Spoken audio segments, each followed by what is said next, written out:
Welcome to the first of Station's interviews with the 2021 candidates for Athletic Union President. Jess Smith is with me first of all. Welcome to you, Jess. Hi, nice to meet you.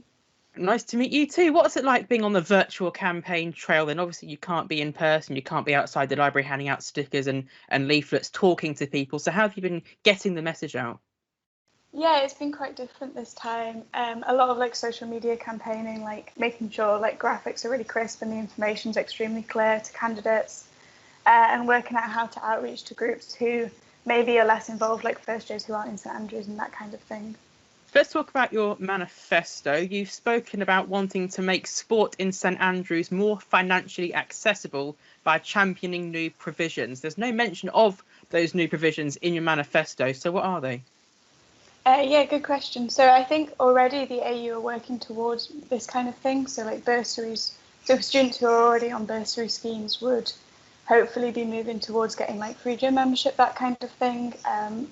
So building on that, kind of just making sure that provisions are really clear. I think in the past there's been provisions in place which people don't know about, so don't have access to. So yeah, working sort of towards on schemes that are already existing to sort of move that further forward.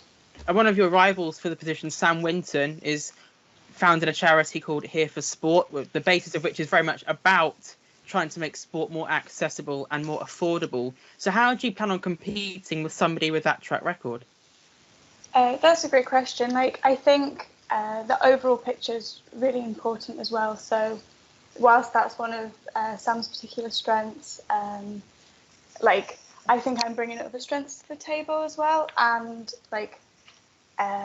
yeah, in general, that's sort of what I'd say. Maybe this isn't the area that is there's something that I'm bringing that's new to the AU president. I think whoever is going to be AU president will do a fantastic job. And I think the movement in say sport in general is towards it being more accessible and having clearer financial structures and that kind of thing. So hopefully I could add to it in other ways that aren't already sort of on the table, if that makes sense. Absolutely. And you've also mentioned in your manifesto that you aim to fight gender bias in sport through workshops and awards. Is that sport in general or just specific to St Andrews? I think sport in general, I think, again, there's been loads of progress in this area, but there's still things we don't know. For example, I went to a workshop that was specific to gender bias in badminton, but wider sort of things. And for example, they were saying that for female runners, having a sports bra that's suitable and fits them can improve the performance, so that over a marathon they make up an extra mile's worth in time. And I've never been told about that. I'm sure many athletes don't even know or think about that. So sort of bringing issues like that to the fore would be something that could be beneficial for students in St Andrews, both for high performing athletes and for individuals who want to get involved but are nervous about starting a sport which has a particular gender perception. Certainly a noble cause, and I'm sure one that very few would disagree with. But with respect to the role, it's the president of a university athletic union. How do you envisage using that role to influence sport on a larger scale? Okay, yeah, good question. I guess one thing I'm really interested and passionate about is making sport accessible for people in ways that maybe it's not been in the past. So I think that would impact sport massively simply by helping these students to feel welcome in sport and get involved in sport, which of course will have benefits for their mental health and student experience and stuff like that, and will hopefully lead to long-lasting sporting habits. So although it's a smaller domain, improving accessibility in St Andrews, that would still have implications for sort of the wider world if people come out of university sort of excited about sport or willing to give it a chance, even if they're a total beginner or if they don't sort of see themselves as classically sporty, that kind of thing.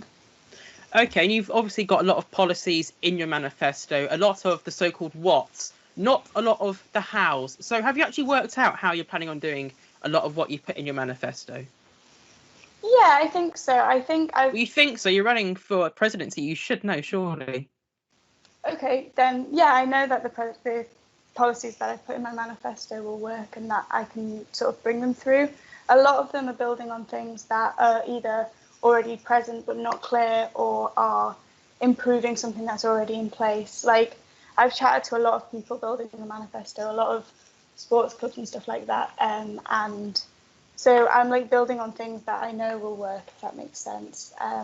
And as well, like the manifesto, you want to make it a readable document, you want to make your ambitions clear, but you don't have like all the time in the world to write about that. People wouldn't read it. So I've sort of aimed to sort of show what my aspirations are, my ambitions are, and sort of, yeah, I would be happy to elucidate on a particular policy if you want me to sort of show how I bring it about. But well, I've got a few examples. You said maintaining sporting excellence, and that is just left blank, really. Support athletes not in performance sports to access the performance programme. Again, nothing much elaborated on there. Making the Saints Leaders Plus course open to more club organisers. All great points, but you've not said how you're going to do any of them. Okay, well, one of my reasons for this is that the AU are already changing the structure of performance sports, but they haven't made that public yet. So, sort of because of that, I don't want to like go ahead and like make promises that the AU are gonna sort of reveal soon that aren't for me to sort of reveal, if that makes sense. But basically, for example, badminton isn't a performance sport, and in the past we've sort of tried to become a performance sport. We've shown our performance, that kind of thing. And we've been met with like unclear guidelines about what makes a performance sport, and that's one of the things that's going to be changed. But I would obviously, from my perspective of not previously knowing these barriers, for example, when I was the team captain a couple of years ago, I would like have a really clear perspective of how to market that, how to encourage people, and how to make that clear. And like as you said about sort of athletes who would be able to access performance programs but not sort of, you know, not be in a performance club, that would be like extremely important to me, like, and that would be sort of outreaching to clubs on an individual basis, sort of to identify these athletes and to work out what support they need and that kind of thing. For example, maybe it's just like people who play certain positions or people who play like the singles game, that kind of thing, who want this. Like, I think it would be a case by case basis, and reaching out to the clubs and sort of hearing their responses, whilst at the same time giving them the information they need to submit their athletes, is really important, if that makes sense. Okay, and let's say you do get elected, obviously that's your biggest wish in the next couple of weeks. What do you think is the biggest challenge that will be posed to you? That's a good question. Like integrating myself into a new team is a really exciting prospect. And so I guess like initial nervousness about that maybe would be a challenge, but I'm confident, and like from what I've heard from Sophie, the existing AU Pres, like it's a very supportive environment where I'm like confident that I'd be able to learn quickly and adapt quickly. So that would be something that would like be an initial challenge, but once I think I'm integrated into that team, I'll be able to start working towards my policies and that kind of thing. Okay, and final question about the campaign. You've spoken at great length about why you think you're a good candidate, but why should our viewers vote for you over your competitors, Sam and Dylan? I guess in general, I'm extremely passionate. Like, I've worked really hard over the last 3 or 4 years to make sport in St. Andrews great, and I'd love to continue doing that.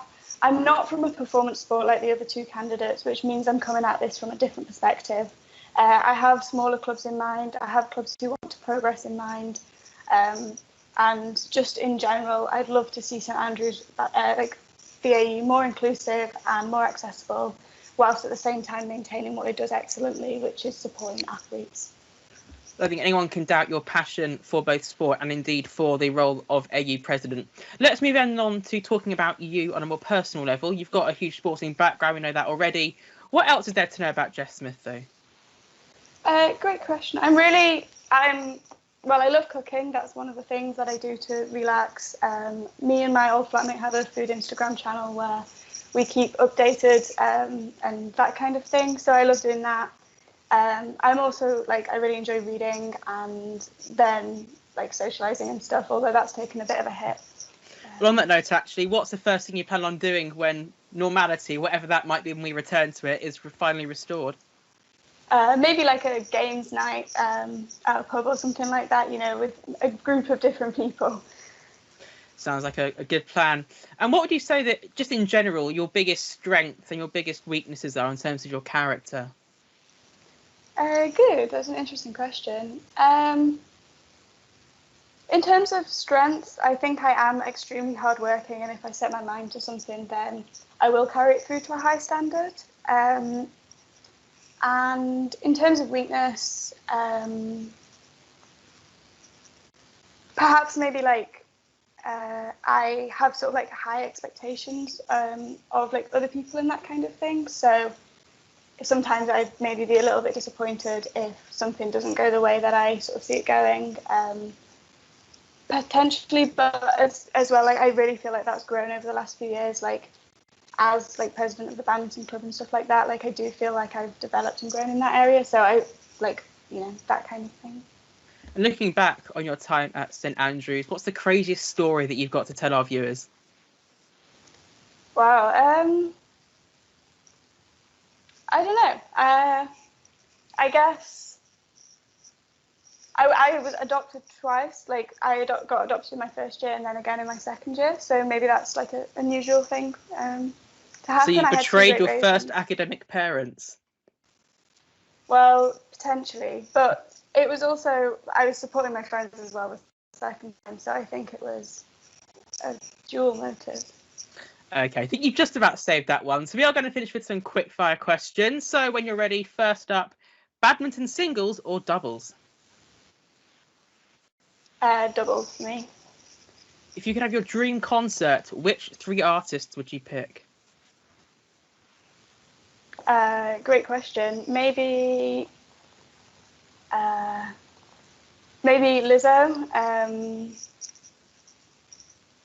and then some like throwback artists, maybe like McFly, and maybe just like Busted, maybe. I don't know, like proper throwback ones. Great shouts. Nights in or nights out? Maybe night in, but I'd love a night in with more people than just like myself and my partner. I think we can all agree with that one. Who's your biggest sporting idol?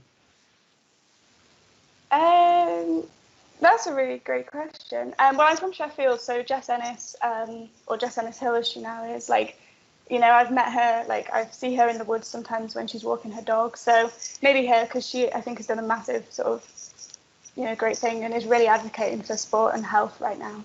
Chocolate or crisps? Chocolate. If you get rid of one thing about St. Andrews, and that can be the town or the university, what would it be? The seagulls. 100% the seagulls. Controversial. iPhone or Android? Android. What's your go-to drink at the Union? Vodka lemonade. Here's one to make you think. Dylan Clooney or Sam Winton? I think they're both great candidates. I think they'd be really good. I'm like friends with Dylan, or I have been in the past, so definitely Dylan from my perspective. Okay, final question then. Sum up what life in the AU will be like under your presidency in 3 words. Inclusive, transparent, and progressive. Jess Smith, absolute best of luck with the campaign. Thanks for joining me. Thank you.